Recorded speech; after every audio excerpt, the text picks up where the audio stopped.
So itatanong lang natin mga kapatid, kasi may bali-balita no, na yung sea oil dito mga kapatid ay 24 hours yung operation. At of course, kahit mag-brown out, meron silang generator. Kasi nung Sunday mga kapatid, nagkaroon ng endurance dito. Nagkawalaan of course ng kuryente.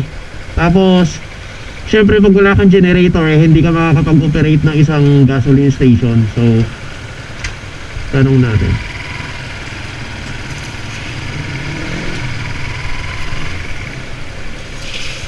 Bro, 24 hours ba itong gasolinahan na to? Tapos kahit brownout pwede? Oo, kasi nag-brownout, diba? Ang daming dumaang rider nung linggo. Sige bro, thank you.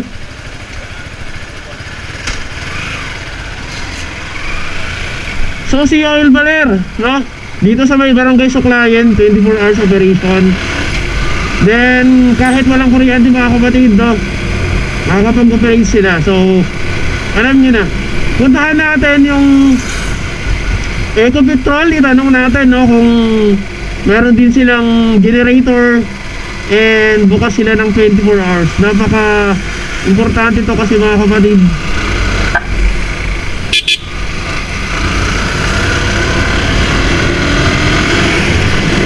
Alam natin kung saan yung mga gasolinahan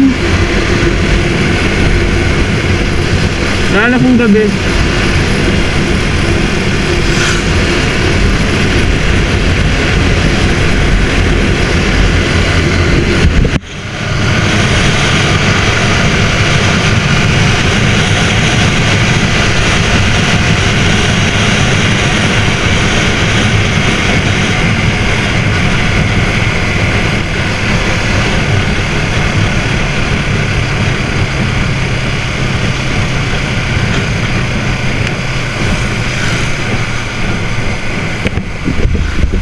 Yung Ecopetrol mga kapatid ay halos tapat lang po ng Pure Gold Baler, no? Yan, ito yung Ecopetrol. Anong lang natin.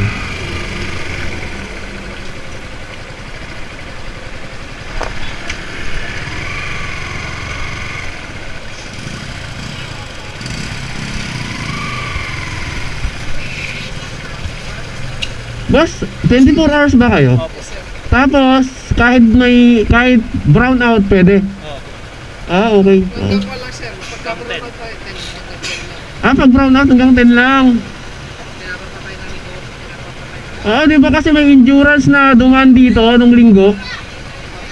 Alas 3 sila ng umaga ng linggo. Brown out. Yun, wala Yes sir, tapos pag-open po kami, 5. 5 na po kasi yun pinaka- So ang 24 hours lang pala yung sea oil. Sea oil po sa kayo po. Pag hindi, Pero ewan ko, Pag hindi brown out. hindi brown out. pag hindi po Pag brown out daw kasi pwede dun eh. 24 hours. Sige bro, thank you.